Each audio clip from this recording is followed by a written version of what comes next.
खबर दोपहर में आपका स्वागत है और मैं हूं आपके साथ लोकेश लकी जगवानी। खबरों की शुरुआत विस्तार के साथ। जम्मू कश्मीर में शनिवार सुबह सुरक्षा बलों ने पुलवामा में एनकाउंटर के दौरान 2 आतंकियों को मार गिराया है। पुलवामा के नागब्रेन तरसर वन क्षेत्र में सुरक्षा बलों की आतंकियों से मुठभेड़ हुई। कश्मीर जोन पुलिस के मुताबिक आर्मी और पुलिस का यह ज्वाइंट ऑपरेशन अब भी जारी है। नामीबिया और मार्सस के बीच दाचीगाम जंगल क्षेत्र में यह मुठभेड़ हुई। आपको बता दें, आतंक पर सुरक्षा बलों का प्रहार लगातार जारी है। इसके पहले बीते सोमवार को कुलगाम के अहरबल इलाके में फॉरेस्ट एरिया में हुए एक एनकाउंटर में सेना ने लश्कर के टॉप कमांडर को ढेर कर दिया था। उधर जम्मू राजौरी हाईवे पर आईईडी बरामद किया गया। बम निरोधक दस्ते ने सफलतापूर्वक बम को निष्क्रिय कर दिया। इस ऑपरेशन के दौरान जम्मू राजौरी पुंछ नेशनल हाईवे पर यातायात 3 घंटे के लिए रोक दिया गया था।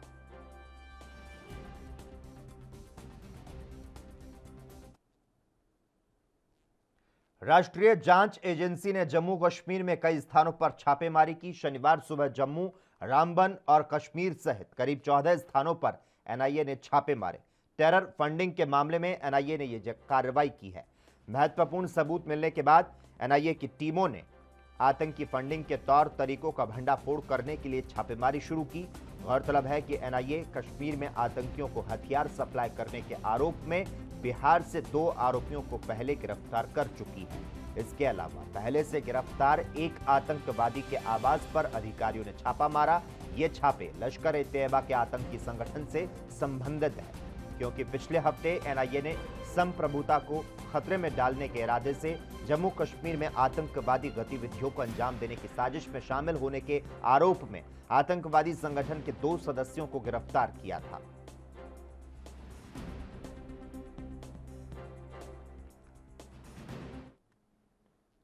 जम्मू कश्मीर के सीमावर्ती राजौरी जिले में शक्तिशाली आईईडी का समय रहते पता चलने और उसे निष्क्रिय कर देने से शनिवार को एक बड़ा हादसा टल गया। अधिकारियों ने बताया कि जम्मू राजौरी राष्ट्रीय राजमार्ग पर बेथुनी दिलोगरा में एक पुलिया के नीचे संदिग्ध आतंकवादियों द्वारा विस्फोटक लगाया हुआ मिला, जिसे सेना के बम निष्क्रिय दस्ते ने सुबह 9:10 पर निष्क्रिय कर दिया। उन्होंने साथ ही बताया कि सुरक्षा बलों के सड़क मुआयना दल द्वारा आईईडी का पता चलने के बाद करीब 3 घंटे तक इस महत्वपूर्ण मार्ग पर यातायात रुका रहा। अधिकारियों ने बताया कि समझा जाता है कि आतंकवादियों ने रात के अंधेरे का फायदा उठाते हुए रात में विस्फोटक लगाया। तो साथ ही बताया कि धमाके की साजिश रचने वाले आतंकवादियों को पकड़ने के लिए अभियान लगातार जारी है।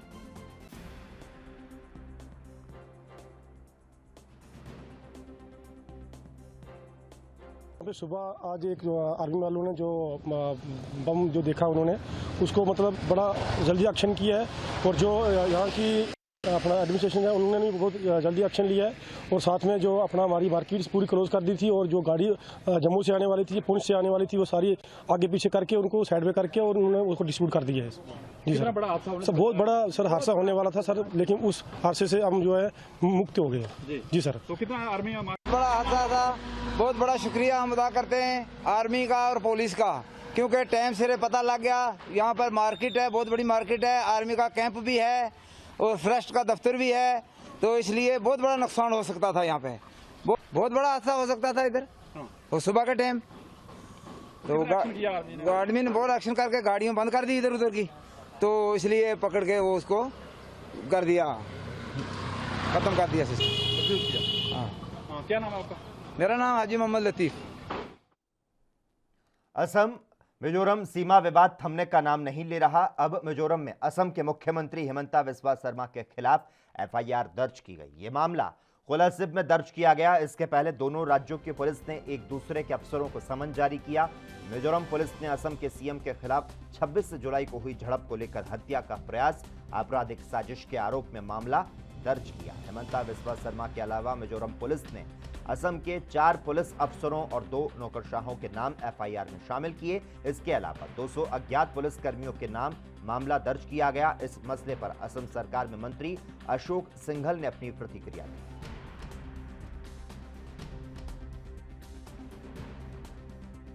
उल्टा चोर कोतवाल को डांटे। एक तो चोरी, दूसरा सीना चोरी।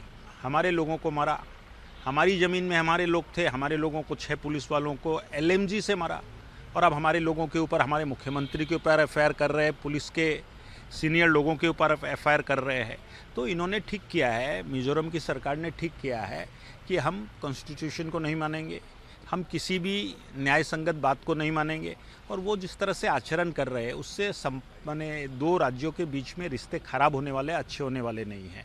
और दुनिया देख रही है, देश के लोग भी देख रहे हैं कि वो किस तरह से व्यवहार कर रहे हैं, वो किस तरह से व्यवहार कर रहे हैं, ये देश और दुनिया के लोग देख रहे हैं। मैं ईश्वर से प्रार्थना करूंगा कि ईश्वर उनको सद्बुद्धि दे, उनको सद्ज्ञान दे कि वो सही रास्ते पे आए, और उनको अपनी गलती माननी चाहिए। वो एक बार अपनी गलती माने कि उनसे गलती हुई है, तो मेरे को लगता है कि बातचीत करने का माहौल भी तैयार होगा, वातावरण भी तैयार होगा। हम कोई उनसे सरेंडर कराना नहीं चाहते हैं, है इच्छा भी नहीं है, और ये इसकी आवश्यकता भी नहीं है। हम 2 प्रदेश है और हम भाई भाई की तरह रहना चाहते हैं, बट आसाम भी सम्मान के साथ रहना चाहता है। वो हमारी ज़मीन हड़पेंगे, वो मारेंगे, और हम उनको कुछ नहीं बोलेंगे, ये स्थिति अब नहीं है। तो क्या इसके खिलाफ आप लोग अब आगे की क्या कार्रवाई करेंगे? जिस तरह से आगे की कार्रवाई विधानसभा तय करेगी। 4 तारीख से विधानसभा बैठ रही है। आज भी ऑल पार्टी डेलीगेशन आ रहा है माननीय विधानसभा अध्यक्ष के नेतृत्व में, तो आगे का मार्गदर्शन विधानसभा देगी। जनता दल यूनाइटेड शनिवार को देश की राजधानी दिल्ली में अपनी राष्ट्रीय कार्यकारिणी की बैठक आयोजित करेगा। पार्टी अध्यक्ष आरसीपी सिंह के मोदी सरकार में कैबिनेट मंत्री बनने के बाद उनके द्वारा किसी अन्य नेता को अध्यक्ष पद की जिम्मेदारी सौंपने की अटकलों के बीच ये बैठक बुलाई गई है। बैठक शाम के 4 बजे जंतर मंतर स्थित पार्टी के केंद्रीय कार्यालय में होगी। आपको बता दें, सुबह 11 बजे पार्टी पदाधिकारियों की बैठक हुई। शाम के 4 बजे राष्ट्रीय कार्यकारिणी की बैठक शुरू होगी, लेकिन उसके पहले 3 बजे पार्टी के सभी सांसदों की बैठक होगी। अगर सूत्रों की माने तो बैठक में पार्टी के नए राष्ट्रीय अध्यक्ष का चेहरा तय होगा। दरअसल बिहार के मुख्यमंत्री नीतीश कुमार के बेहद करीबी नेता आरसीपी सिंह के केंद्रीय मंत्री बनने के बाद से सूबे की सियासी गलियारों में ऐसी चर्चाएं हैं कि लल्लन सिंह को पार्टी की कमान सौंपी जा सकती है।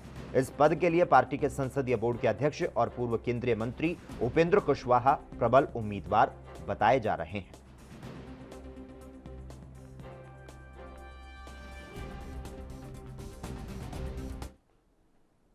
लगातार बारिश के कारण यमुना का जल स्तर बढ़ रहा है और इसके साथ ही दिल्ली में बाढ़ के मैदानों पर रहने वाले लोगों को शुक्रवार शाम से निकाला जाना शुरू कर दिया गया।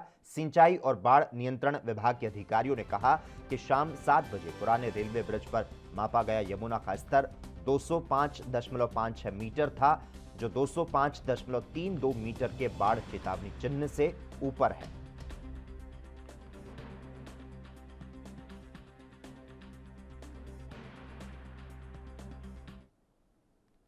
उत्तर प्रदेश के प्रयागराज में गंगा नदी में जल स्तर लगातार बढ़ रहा है। लोगों का कहना है कि गंगा नदी में पानी बढ़ रहा है। पिछले 2 दिनों से पानी बहुत ही तेजी के साथ बढ़ रहा है।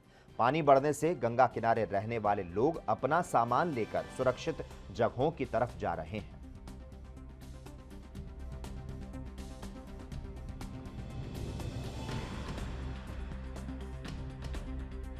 द्वारा छोड़ा गया जल जो है उससे गंगा वृद्धि हो रही है, उधर से यमुना वृद्धि हो रही है और सामग्रियां सब हट रही हैं धीरे धीरे करके।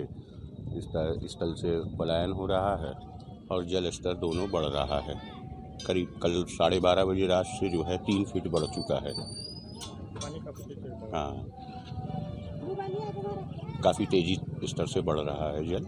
गंगा जमुना की जो विकराल रूप धाराएं हैं वो काफ़ी तेज़ी से बढ़ रही है, क्योंकि 2 दिनों में इतना अधिक जल बढ़ रहा है कि यहाँ की सारी व्यवस्थाएं जो अस्त व्यस्त दिखती नजर आई। लोग अपना सामान लेके पलायन करते चले जा रहे हैं और इस समय माता गंगा और भगवती जो है ये तो अपने रुद्र रूप में धारण कर ली है और माता जमुना भी इनका काफ़ी अच्छा साथ दे रही है और दोनों की धारा एकदम विकराल रूप को धारण करती हुई और अपने जहाँ तक कि आपको पता कि हर यमुना मैया का दोनों का जल स्तर काफ़ी इधर 2 दिन से काफ़ी रफ्तार पे है और कल रात से ज़्यादा वृद्धि हो गई जल बढ़ने में। जैसे जैसे जल बढ़ रहा है हम लोग भी जल के साथ साथ ऊपर की ओर जा रहे हैं बचते हुए। कितनी तेजी बढ़ा, कितना बढ़ चुका अभी? ये अभी तक तो जल के स्थायी स्थान से तो कम समझिए 8 से 10 फीट जल आया है, जैसे स्थायी थी गंगा मैया।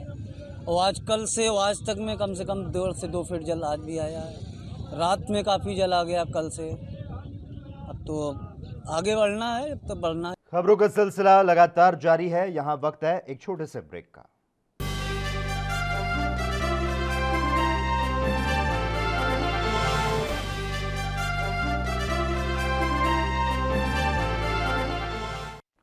ब्रेक के बाद एक बार फिर से आपका स्वागत है। भारत और चीन के बीच एलएसी क्षेत्र में सीमा विवाद के बीच एक बार फिर से मोल्डो में कमांडर स्तर की वार्ता हो रही है। भारत चीन विवाद पर और किसान आंदोलन पर कांग्रेस नेता पीएल पूनिया ने अपनी प्रतिक्रिया दी। आइए सुनते हैं क्या कुछ कहा उन्होंने। देखिए, मानसून सत्र चल रहा है लेकिन काम नहीं हो रहा और उसके लिए सरकार विपक्ष को दोषी ठहराती है। वास्तविकता क्या है? वास्तविकता है कि पेगासस एक अत्यंत महत्वपूर्ण मुद्दा है, किसानों का अत्यंत महत्वपूर्ण मुद्दा है, उसको लेके एडजस्टमेंट मोशन है। वो विपक्ष चाहता है कि चर्चा हो जाए। एक दिन अगर चर्चा हो जाती तो दूसरे दिन से सरकारी कामकाज शुरू हो जाता। तो अगर विपक्ष हाउस चल नहीं रहा है तो उसके लिए विपक्ष दोषी नहीं है, उसके लिए सरकार दोषी है। सरकार, विपक्ष का अधिकार है अपनी बात कहना, अपना जवाब लेना, अकाउंटेबल है हाउस सरकार उसके लिए।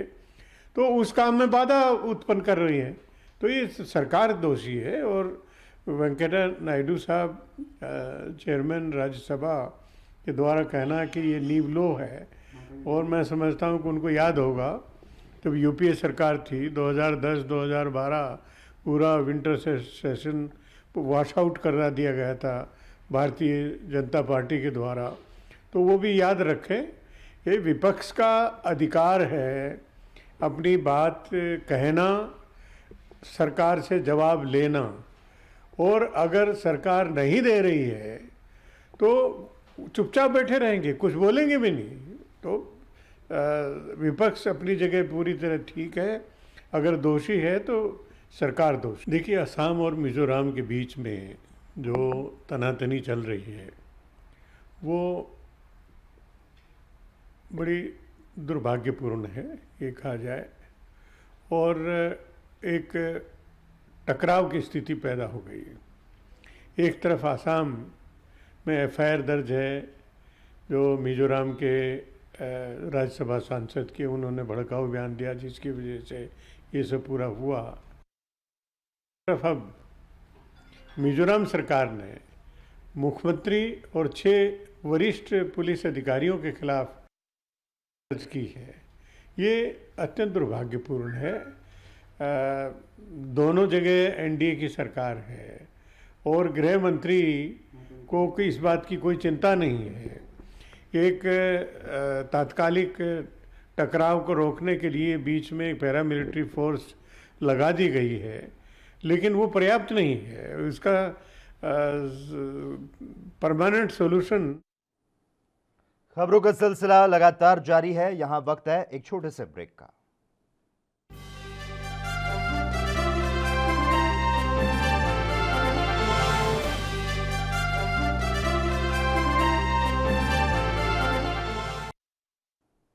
ब्रेक के बाद एक बार फिर से आपका स्वागत है।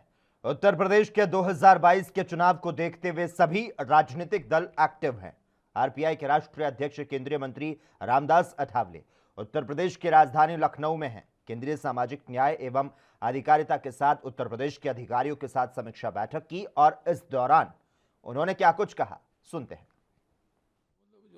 कल्बे जवाद जी जो है ये मतलब बहुत ही हमारे मुस्लिम समाज के शिया कम्युनिटी के बहुत बड़े मौलाना है, नेता है।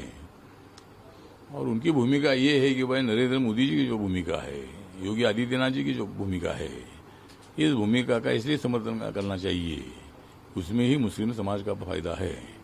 क्योंकि हिंदू मुसलमान ऐसा झगड़ा हमेशा करते रहने से दोनों का नुकसान होता है। और हम भाईचारा मजबूत करेंगे, हिंदू मुसलमान एक साथ हम रहेंगे तो देश का विकास भी होगा, अपना भी विकास होगा। तो मौलाना का कल्बे जवाद जी से मेरी बातचीत हुई है और उनकी भूमिका हमेशा ये रही कि मैंने उनके बारे में बहुत सुना था और आज मैं एयरपोर्ट से उतरकर मैं उनको मिलने के लिए इधर आया हूँ। तो 2022 में जो मुस्लिम कम्युनिटी है, माननीय नरेंद्र मोदी जी भी चाहते हैं कि भाई मुस्लिम आवाम हमारे साथ आना चाहिए उनके जो मसाइल है उसको मसाइल को हल करने के लिए जरूर हमारी सरकार कोशिश करती रहेगी। और मेरी जो रिपब्लिकन पार्टी ऑफ इंडिया, ये रिपब्लिकन पार्टी ऑफ इंडिया हमेशा मुस्लिमों का समर्थन करती आई है। इसीलिए 2022 का जो चुनाव है, तो ये चुनाव में भारतीय जनता पार्टी के साथ आरपीआई भी रहना चाहती है। और दोबारा जिस तरह योगी जी यहाँ के मुख्यमंत्री बनने के बाद यहाँ हमेशा 4.5 साल में पूरी शांति रही है, हिंदू मुसलमानों में बिल्कुल दंगे फसाद हुए नहीं है। और योगी जी भी चाहते हैं कि भाई सब लोग मिलकर शांति से मतलब अपना स्टेट जो है ये नंबर 1 स्टेट बनना चाहिए, बन रहा है। तो आने वाले 2000 फरवरी 22 के चुनाव में रिपब्लिकन पार्टी बीजेपी के साथ रहेगी। आरपीआई को एक 8-10 सीटें मिलती है तो मुस्लिम बहुल क्षेत्रों में रिपब्लिकन पार्टी मुस्लिम कैंडिडेट दे सकती है। और दलित समाज भी जो है, जो दलित समाज पर खाली मायावती का अधिकार नहीं हो सकता है, वैसा रिपब्लिकन पार्टी का भी दलित हुटों पर पूरा अधिकार है। और इसीलिए हम अभी लोगों को बताने के लिए आए हैं कि आज तक आपने बहन को देखा है, अभी अपने भाई, मुझे लगता है कि मायावती ने एक बार प्रयोग किया था, एक बार उनको सफलता मिली थी, लेकिन बार बार उनको सफलता मिलना मुश्किल है। और अभी 2014 में उनका लोकसभा में एक भी सीट आई नहीं थी। 2019 में सपा के अलायंस के कारण उनकी 10 सीटें लोकसभा में आई, वरना उनकी। खबरें लगातार जारी रहेंगी। यहां वक्त हो चला एक छोटे से ब्रेक का, जल्द हाजिर होते हैं।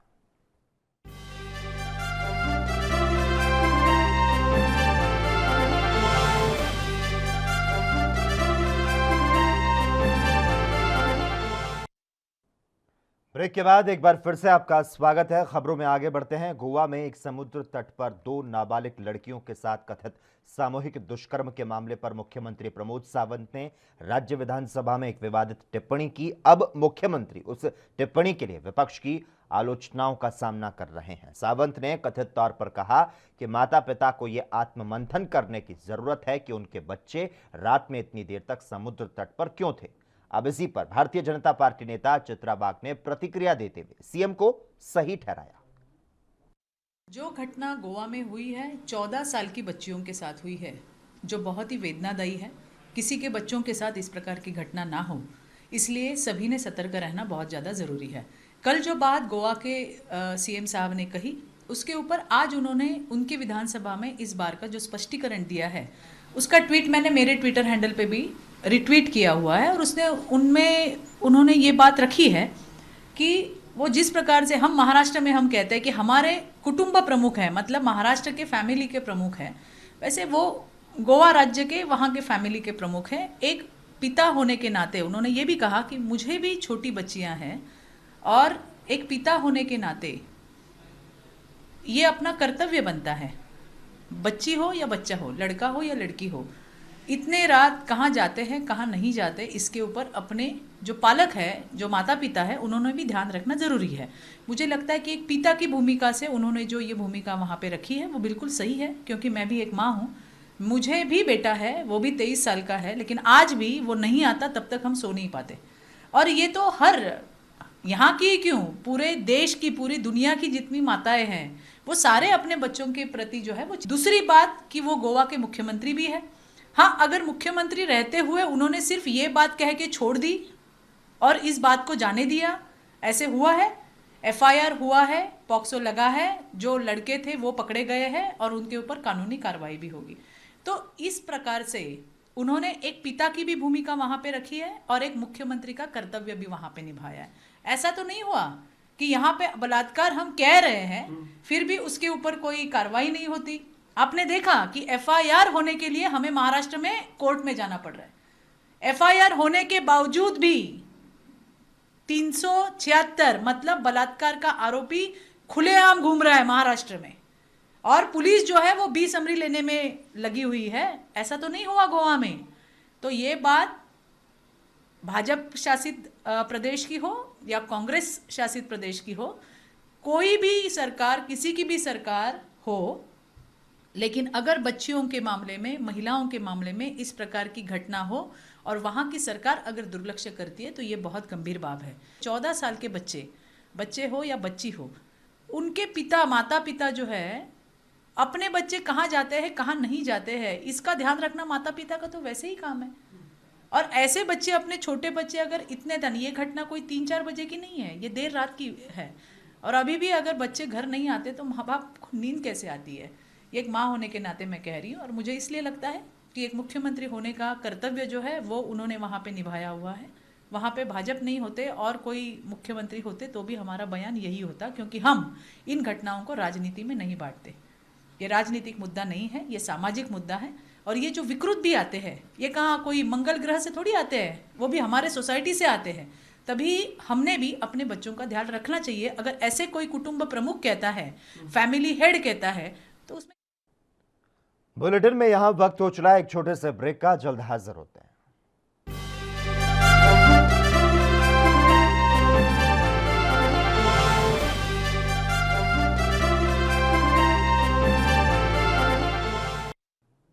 ब्रेक के बाद एक बार फिर से आपका स्वागत है।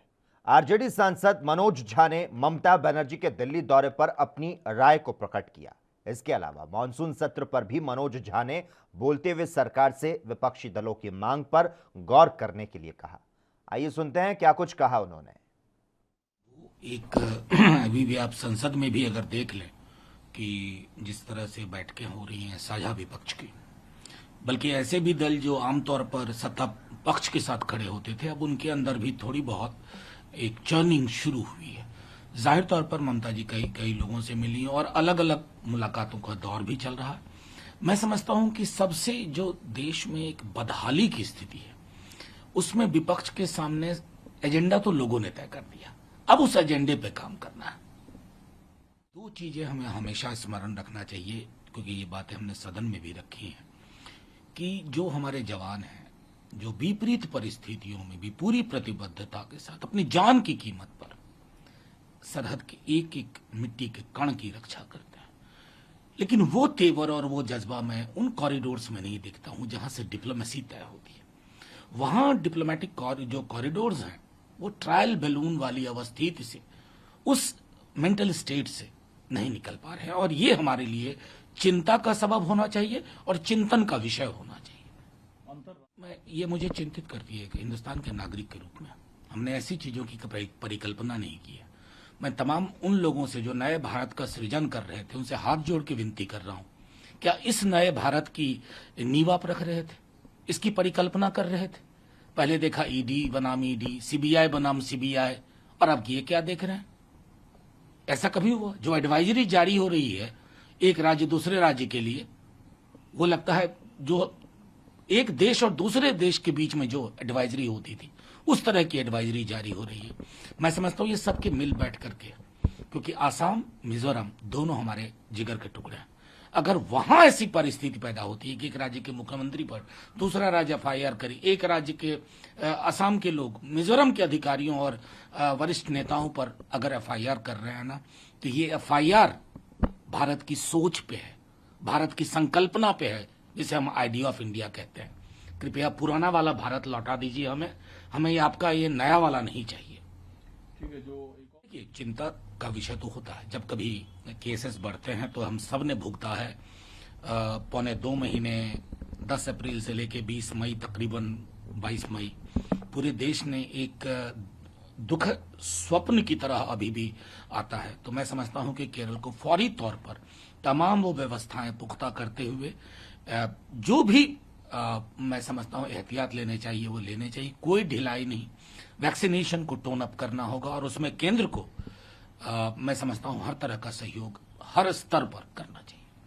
संसद का मानसून सत्र इशू पे दोनों सदन कल जो है स्थगित कर दिया गया, विरोध प्रदर्शन चलते रहा, विपक्ष मानने को तैयार नहीं है। देखिए, मैं समझता हूं कि सदन को नए कानून की जरूरत, माननीय चेयरमैन साहब की चिंता से मैं अवगत हूं, इत्तेफाक भी रखता हूं, लेकिन हमारा ये सिर्फ कहना है कि सदन के बारे में जब भाजपा विपक्ष में थी तो अक्सर वो कहा करते थे कि सदन चलाने की जिम्मेवारी सत्ता पक्ष की होती है।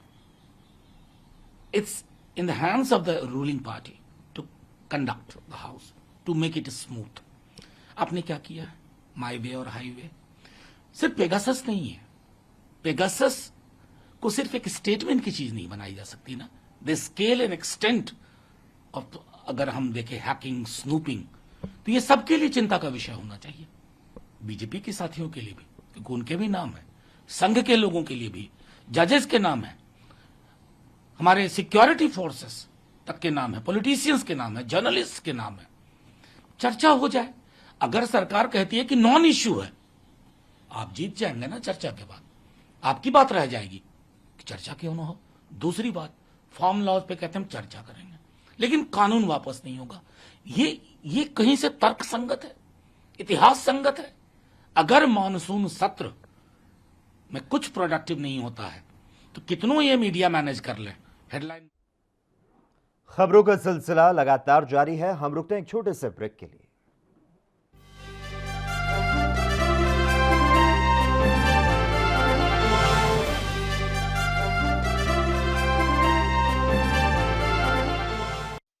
ब्रेक के बाद एक बार फिर से आपका स्वागत है। केरल में कोरोना महामारी ने एक बार फिर से प्रकोप दिखाना शुरू कर दिया है। वहां पर कोरोना के मामले बेतहाशा तरीके से बढ़ रहे हैं। केरल के हालात पर बीजेपी नेता केजे अल्फोंस ने अपनी प्रतिक्रिया दी। क्या कुछ कहा, सुनाते हैं आपको। Very happy that the central government has sent a team of doctors to evaluate and find out what really is the reason for the huge surge in COVID numbers in Kerala. For past 4 days, it has been above 20,000. And it's true that they're conducting a very large number of tests. Like yesterday, they conducted 1,52,000 tests, and one of these days they had crossed over even 2 lakhs. And the test is conducted mostly on people. Corona virus महामारी के बीच ओडिशा की राजधानी भुवनेश्वर में अब dengue का खतरा बढ़ने लगा है। भुवनेश्वर में डेंगू के रोजाना करीब 20 से 30 नए मामले सामने आ रहे हैं। और इस बीच विपक्षी कांग्रेस और बीजेपी ओडिशा की बीजू जनता दल की सरकार पर हमलावर हो गई है। दोनों दलों ने राज्य प्रशासन पर भुवनेश्वर में डेंगू के प्रसार को रोकने में विफल होने का आरोप लगाया। यहां पर अब डेंगू के 500 से ज्यादा मामले आए हैं। विपक्षी दलों का आरोप है कि राजधानी क्षेत्र में रोजाना डेंगू के लगभग 20 नए केस सामने आ रहे हैं, जबकि इस बीमारी से रोजाना एक मौत हो रही है। कांग्रेस के पूर्व विधायक देवाशीष पटनायक ने आरोप लगाया कि राज्य प्रशासन डेंगू के खतरे से निपटने में असफल रहा। डेंगू के साथ ही कोविड के मामलों में भुवनेश्वर सूची में सबसे ऊपर है। उनका आरोप है कि भुवनेश्वर के साथ पूरे राज्य में स्वास्थ्य विभाग के पास इस बीमारी से निपटने का कोई प्लान ही नहीं है। Rapid rise in dengue, we have chalked out a plan to how to reach each and every household of Bhubaneswar. So in this perspective, as per the directions of the Commissioner BMC, we have assigned senior officers to each of the wards in BMC who will be monitoring the progress of sanitation activities every day. In addition to that, we have deployed special teams who will be visiting the households in each of these wards, and we want to specifically identify the areas where there are chances of larval infection and larval growth. So in order to identify and mitigate all these sources of larva which can be lead to potential sources of dengue, so our teams have started visiting each of the households from today onwards in the morning, and 3 different teams are working in all each of the zones. So in total we have 9 teams which are now moving around, and for this awareness campaign we are also taking the help of the local NGOs as well as the SHG ladies who have been already involved in the sanitation areas of Punjab प्रदेश कांग्रेस अध्यक्ष नवजोत सिंह सिद्धू ने शहीदों की पवित्र भूमि श्री फतेहगढ़ साहिब में महान शहीद उधम सिंह के स्मारक का दौरा किया और इस अवसर पर नवजोत सिंह सिद्धू ने शहीद उधम सिंह की समाधि पर श्रद्धांजलि अर्पित करते हुए कहा कि शहीद उधम सिंह जी की जन्मस्थली जलियांवाला बाग और कुछ अवशेष श्री फतेहगढ़ साहिब में दफनाए गए, जिसका संदेश था कि वे सभी धर्मों का सम्मान करते हैं। हालांकि हमारे धर्म अलग अलग हैं, हम पारिवारिक एकता में बंधे हैं। उन्होंने कहा हमारे गुरुओं ने हमें यही संदेश दिया कि साथ रहना चाहिए।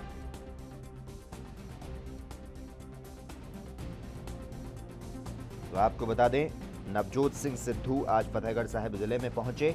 आपको यहां पर जानकारी दे दें कि उधम सिंह की जयंती पर नवजोत सिंह सिद्धू ने यहां पर पहुंचकर उन्हें श्रद्धांजलि अर्पित की है और शहीद उधम सिंह के स्मारक का दौरा भी किया है। पंजाब कांग्रेस के अध्यक्ष नवजोत सिंह सिद्धू ने शहीदों की पवित्र भूमि श्री फतेहगढ़ साहिब में महान शहीद उधम सिंह के स्मारक का दौरा किया है और इस अवसर पर सिद्धू ने शहीद उधम सिंह की समाधि पर यहां पर नमन भी किया। ਕੁੱਖਾਂ ਚੋਂ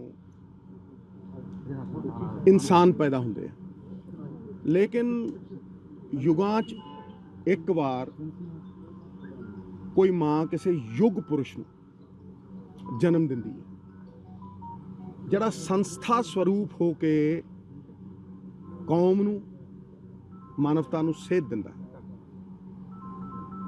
ਔਰ ਜਦੋਂ ਮੈਂ ਇਸ महान शहीद दी विचारधारक सेध दियां बिजलियां आसमान दे विच, गगन दे विच चमकदियां देखदा, सानू सारियां नू रोशनी दिंदा देखदा ते मैनू जलियांवाला बाग दा साका याद आउंदा, जिन्हें मुੱਢ बन्निया सी नैशनल इंटैग्रेशन दा, जिन्हें पूरे देश दे विच एका करता सी, वलूंदरे गए सी अद्दे। ਤੇ ਗੁਰੂ ਸਾਹਿਬ ਦੀ ਜਿਹੜੀ ਸੋਚ ਕਿ ਜ਼ੁਲਮ ਕਰਨਾ ਪਾਪ ਤੇ ਜ਼ੁਲਮ ਸਹਿਣਾ ਉਦੋਂ ਵੱਡਾ ਪਾਪ।